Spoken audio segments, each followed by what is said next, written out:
48C was so absolutely instrumental in creating so many jobs with an investment of what, 2 billion back then. This is an $8 billion investment we're talking about now. Debbie Stabenow is my partner. And what we've done is broke this up, and it's basically all manufacturer, but directing to where we've had job losses. The automobile industry has taken, a hit in Michigan and many other places around the country. The coal industry has taken a hit. And basically, as we evolve and change, whether it's the electric cars or the clean environment, we're evolving in a way that we don't want to leave anybody behind, Jason. So if you're not going to leave people behind, if you want to know why our country is so divided, it's divided because of the policies that we have not been able to enable, and look at how we bring people along with us. So this $4 billion will be directed to coal industry. Coal lost, jobs lost, coal mines closing, utility companies. There were coal-fired utility plants that have closed. How do we keep those communities and those people still in the mix, if you will, and the economic opportunities that we should provide? So this is what we're looking for. And this 48C tax credit, and I've always said this, you show, as we transition from fossil, as we continue to transition and find more new technologies and using our renewables in a way that are much more competitive than what they were at first and become more cost effective. And as we have battery storage and all the things that will be happening, who knows, we'll have fusion, hydrogen, a lot of things we can look forward to. There's a new energy coming. We know that.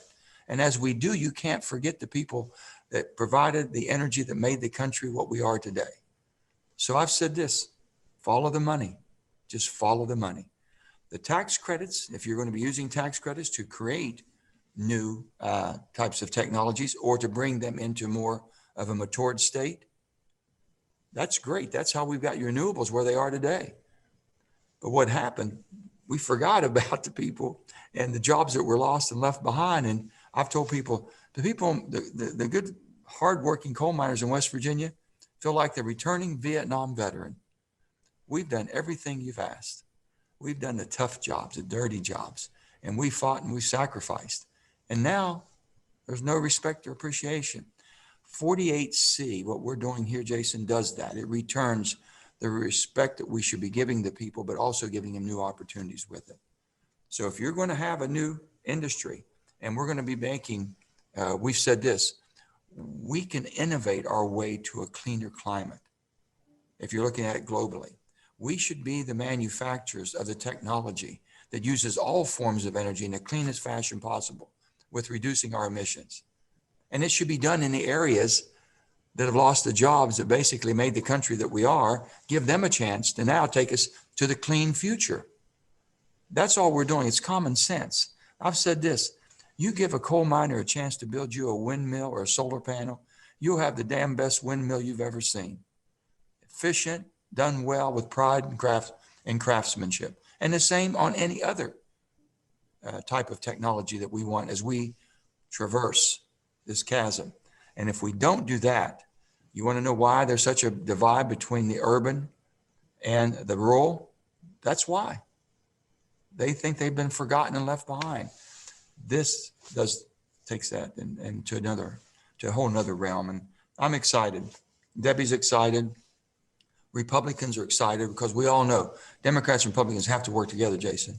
We can't continue the past decade. We made all the mistakes we did. That's the form of insanity if we continue to do it. That is a definition of insanity, to do what we've done in the past. So that's where we are. That's why we're excited. $8 billion, for the fossil and industry coal to reinvent themselves if you can, and $4 into the auto industry with all the new batteries and vehicles and electrics that's coming on board. We're not reinventing the wheel here, Jason. Look and see what good. You saw what Josh was talking about from Third Way, basically what it's done already, how much demand there was for it, for the 48C when it was first came out with 2 billion. Multiply that by 8 billion now. Multiply that fourfold over. And let's look at the numbers. This is something we can hand to Joe Biden day one. Basically, we're going to move it immediately with the new Congress coming in. But it's a win-win for everybody because we're going to be looking, I think, Under the Biden administration, I think he's going to be looking very practical of doing infrastructure. That's a win-win. I've always said this: do something that brings everybody together. This country has been torn apart, split apart, and they've been tribalism.